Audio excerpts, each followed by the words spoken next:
I rarely eat out at Indian restaurants, but when I do, the dish I'm the most disappointed by is Saag Paneer. The sauce is thick and chunky, the paneer is bland, and it's often overspiced. So today I'm going to show you a recipe that you can make at home that avoids all of these issues. You're going to love this one.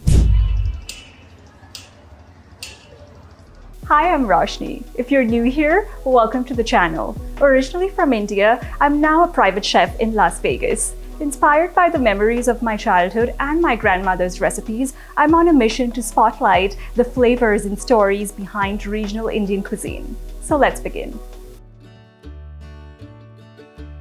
There are three components to this recipe, which is the case with most Indian recipes. So we have the paneer, the sauce, and the spices. Okay, the first thing we're going to do is roast the spices and grind them. Roasting the spices really brings out their flavors, and I've covered this whole technique in a video before that I'll link for you. So here we have some black pepper, some coriander seeds, and some cumin seeds. And our pan here is on medium-high heat. So let's add them in.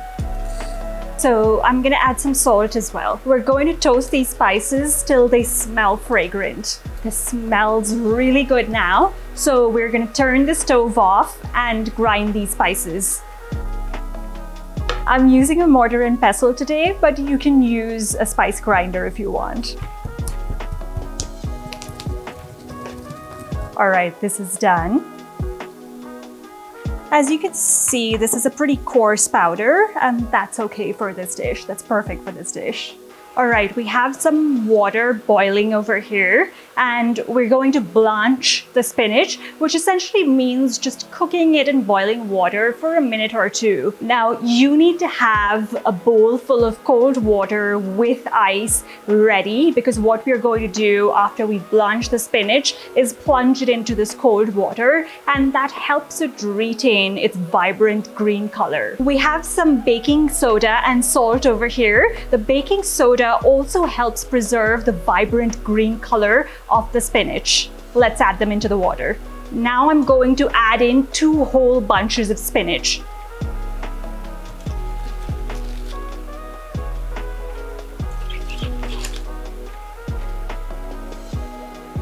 I know this looks like a lot, but it will shrivel into the right amount. 2 other ingredients. We have 3 cloves of garlic and a green chili. Push the spinach down so it immerses into the water. I'm getting my bowl ready. Okay. Do you see how the spinach is a vibrant green now? The leaves are wilted. We don't need to cook the spinach fully at this time. We're just looking to get it soft. So at this stage, I'm gonna take the spinach out and plunge it into this ice cold water. All right, the spinach is chilled now, and we're going to blend it into a fine puree. We don't want any extra water while we're blending this, so I'm gonna pick this up, squeeze all of the water out of the spinach, and then put it in my blender.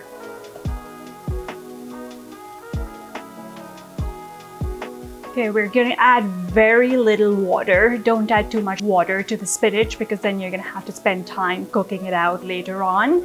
If need be, add a little bit of oil.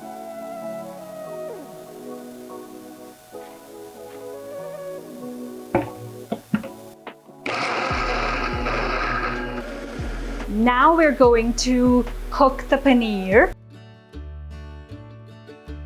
So in the first stage, we ensured that the sauce was blended to a fine puree, which takes care of that chunky sauce issue. The second thing we're going to do is ensure that the paneer is flavorful and soft. We don't want that rubbery texture that you often get from store-bought paneer. We're going to shallow fry the paneer, and the trick I use to make sure that the paneer is soft is to plunge it into a bowl of water for about 10 to 15 minutes. That prevents the paneer from becoming rubbery. If you're loving these tips and the secrets behind restaurant quality dishes, then please subscribe to my channel and share it with all of your friends.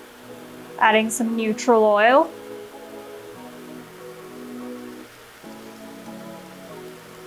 Okay, now I'm gonna flip the paneer and make sure that it's got a lovely golden color. It is splattering, so be careful.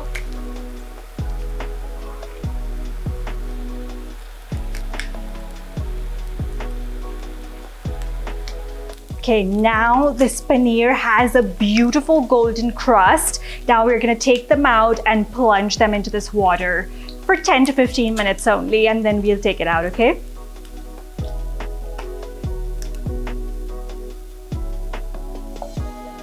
Okay, let's bring together the sauce in the same pan. Now remember, this dish is called Saag Paneer, and saag translates into a generic leafy vegetable. Typically, it's made with spinach, so that's what I'm using here. So as the name suggests, we want the flavor of the spinach to be prominent, and garlic goes really well with spinach, so that's the other flavor note that we want in this dish. So I'm not gonna add a ton of spices because one, we want to showcase the spinach, and two, that also takes away from the vibrant color of the spinach. So let's begin. Let's add in a whole red chili and some cumin. Wait for these spices to start crackling before we add in the rest of the ingredients. Okay, I can smell the fragrance of the cumin and the spices are sizzling in the hot oil. Now I'm going to add in some chopped garlic.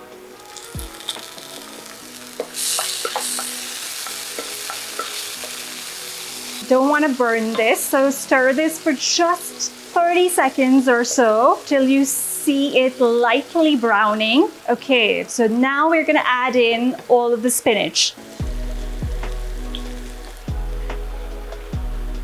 Do you see how little the spinach puree is? Look like a lot, but it really reduces down because majority of spinach is water. I'm going to add a little bit of salt. Now don't over salt this because remember we added salt to the water while blanching the spinach, and we've also added salt to the paneer, so go slow. Now we're going to add in a little bit of sugar. This is not going to make the dish sweet, but spinach has an inherent bitterness and this helps counteract that.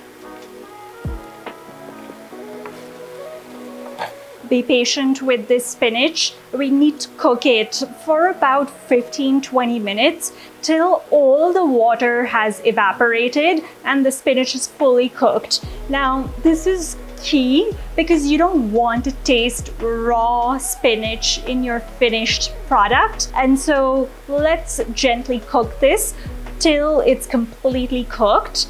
And then we're going to add in water. Resist the urge to add any water to it prior to that. If it starts sticking, feel free to add some ghee or oil.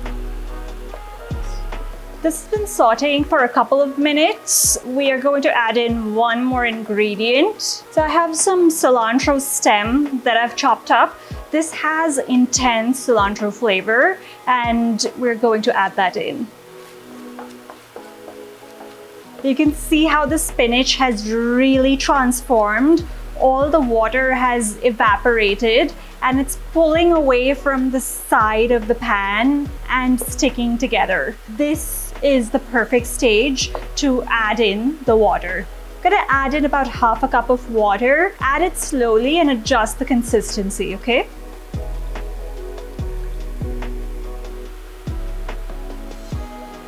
We're gonna need a little bit more. Look at how vibrant green this spinach is, even though we've been cooking this for at least 10 to 15 minutes now. Now, when you add the paneer in, it's going to soak in some of this sauce, so don't make the sauce too thick. Let's cook this for just a few more minutes. We can see oil separation happening, so the sauce is nicely cooked out. Now let's add our spice powder that we made earlier.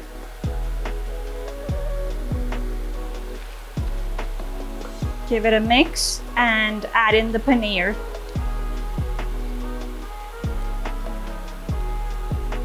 Okay, let the paneer and the sauce cook together for some time. Let's taste this and see if we need any salt or sugar.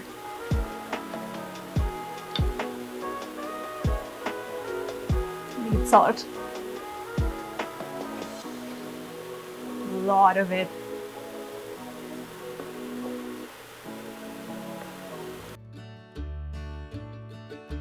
We're ready to plate now, and then we have one final step which really takes this dish to the next level.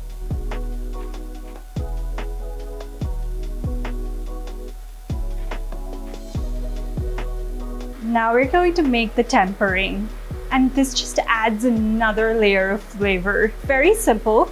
We're going to add some ghee, and then we have some whole red chili and garlic.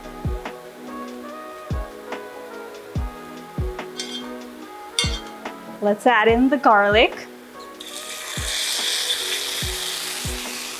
Just want it to get a little bit brown. Perfect. Now we're going to take some of this garlicky oil and pour it over the paneer.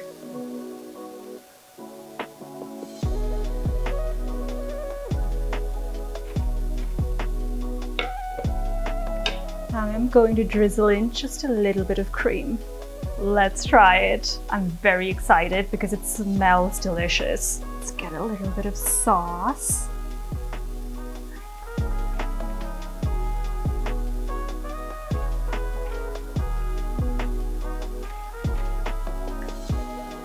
So good.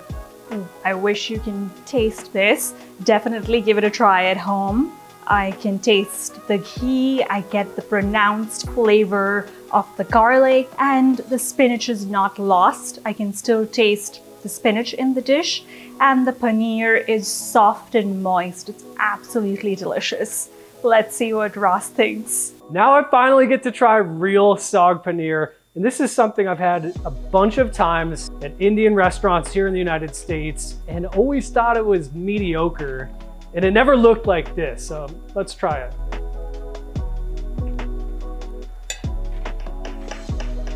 This has more intense flavor than you could ever imagine if you've had a terrible version of this dish. Usually it's thick and not vibrant green and kind of gross looking, to be honest. And usually the size of the paneer is a lot smaller and it's not seared the way this is. I'm gonna have a little bit more. The garlic adds so much. You can taste the spinach. The paneer itself is seasoned beautifully.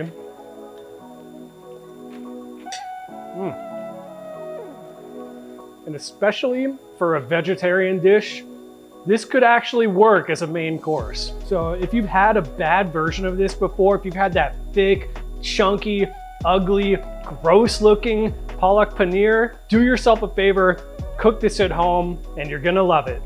If you love this recipe, you're going to love my other restaurant style dish, everyone's favorite, butter chicken. I'll link it for you here.